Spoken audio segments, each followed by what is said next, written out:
Hi guys, hello everybody. Thank you very much for watching this video. If you are a first viewer, hi, my name is Mamasala Lerata. And if you have already subscribed, thank you very much. Thank you very much for following. I really like that. I mean, one subscription a day really goes a long way. So the story continues. So now, as I did promise earlier on that I'm going to be sharing the experience which I got in the 3 months that I've stayed in the hospital, and I didn't even get a chance, not even a single day, to go home and be with my other child and be with my then fiance.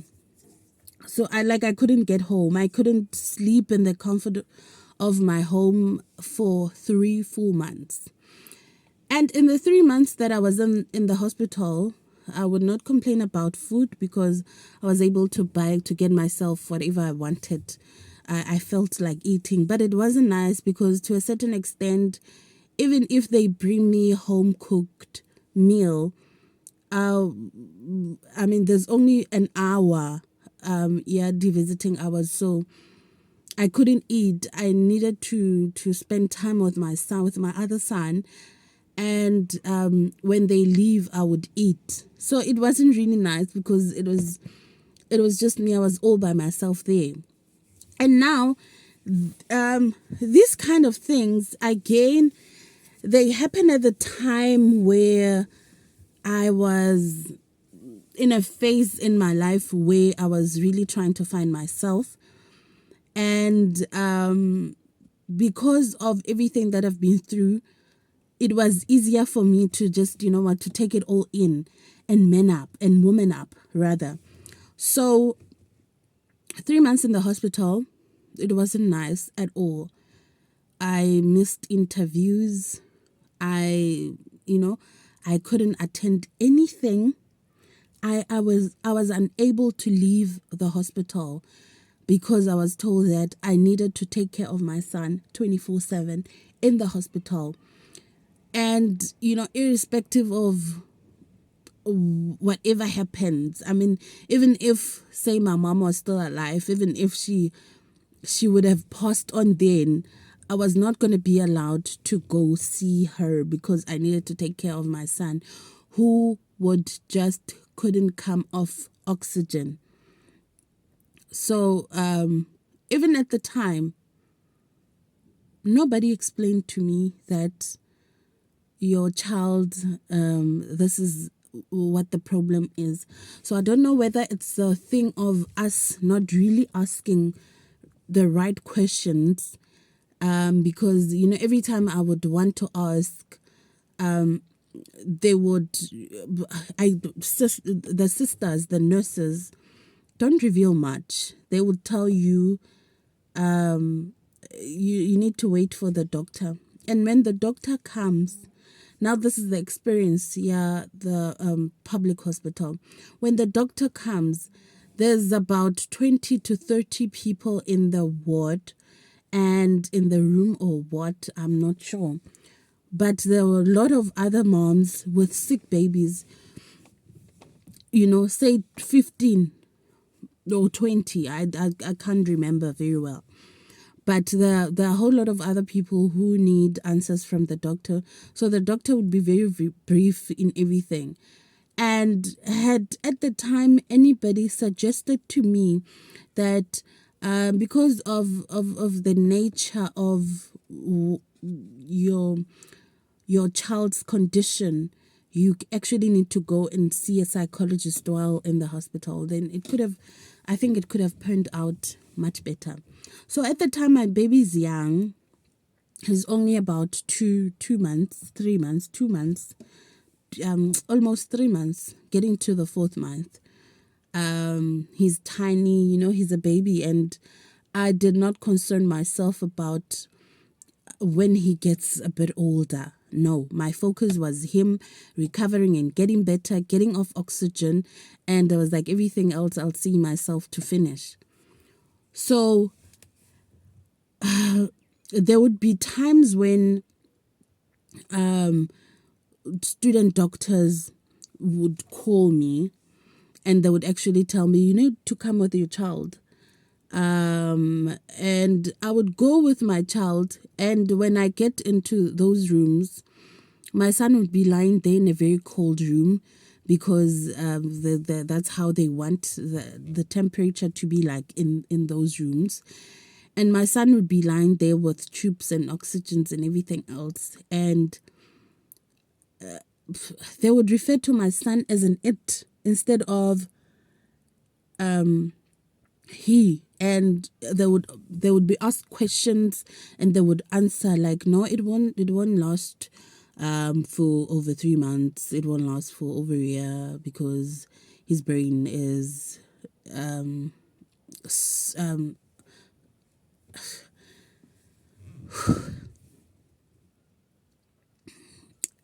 his brain, its brain is sloppy. Yeah, they would refer to him as an it.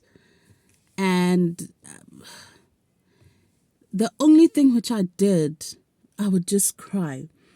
And when I cry, the only thing which I would get would be how I guess survive for long. Like that would be the response I get from my crying. I'm in pain. I'm hurt. They referring to my child as an it. They referring to my child as a disabled child, and I'm not prepared. Nobody has really explained it to me. It's my system is resisting the fact that I have a child who is disabled. And I think mothers can relate to this. It takes time. You don't just sleep and wake up and really truly believe at first hand that I've carried this child for this long. Nothing was wrong throughout the pregnancy, and now all of a sudden my child is normal, and now all of a sudden I'm being told that my child is disabled. So nobody really prepared me, and nobody really had spoken to me beforehand regarding this matter. The only person I had was the father of my child, my then fiance. And because of the nature of our relationship, we would not talk about share our emotions. And I didn't know for the longest time, for the time that we've been together, I've never seen him head to a point of him crying. And to him, when I was sad, and that is if he had something that I'm not happy about, he would make it up to me by getting me something materialistic. Either, okay, we would fly to Durban in and out. We would go for a weekend to Cape Town. That would be him saying, I am sorry. So he was not there for me emotionally. Therefore, the only thing which I could do was cry. And when I was crying, I couldn't tell him why I'm crying. And nobody asked me, why are you crying? I was told that also you should know by now how disabled. So I can understand to Lisa. And nobody cared enough to say, Mewangwana, have you received counseling? Mewangwana, do you understand the condition of your child? So I just, you know what, I carried myself, and it was a heavy burden, because now I can't talk to anybody about the condition of my child. I'm not talking to anybody about how I feel. And at the time, the other thing which was in my head was that had my mom been alive, I would tell her how I feel. I would tell her what makes me sad. I would tell her how is the whole situation making me feel. But I couldn't, because she was normal. And I couldn't tell the father of my child. I couldn't talk to my firstborn child. He was still very young, about 2 years old. Now, it goes back to me saying, after after I had delivered, and after the doctor had seen that the child has got cerebral palsy, in their files somewhere, when they're supposed to have referred a psychologist maybe. So as I said, I was taking everything in. I didn't have time to stop and reflect. I didn't have time to stop and say, this is the situation, therefore this is what I need to get over the situation. I just took it in. And I was like, I'll be fine. I'll be strong. We will get over it. And for the first few years of my child being alive, I couldn't sleep throughout the night because after every 3 hours, he would want to eat something. And it was exhausting. It was really, it was exhausting. And nobody understood what I was going through. So if you're a mother and you're raising a child who was born with a certain condition or physically challenged or anything of that sort, I understand you. I get you. It was very difficult. I won't even lie. But one thing about me, I showed up. One thing about me, I was there. I was there for both my sons, and I was there for my then fiance, and he tried to be there for me as well, in a way that to me at the time made sense. Now, I always say that when you don't have sufficient knowledge and experience, hence they say knowledge is power.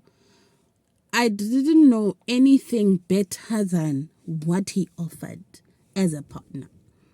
So for the fact that he would come to the hospital, bring me food, give me his card, at the time it felt okay.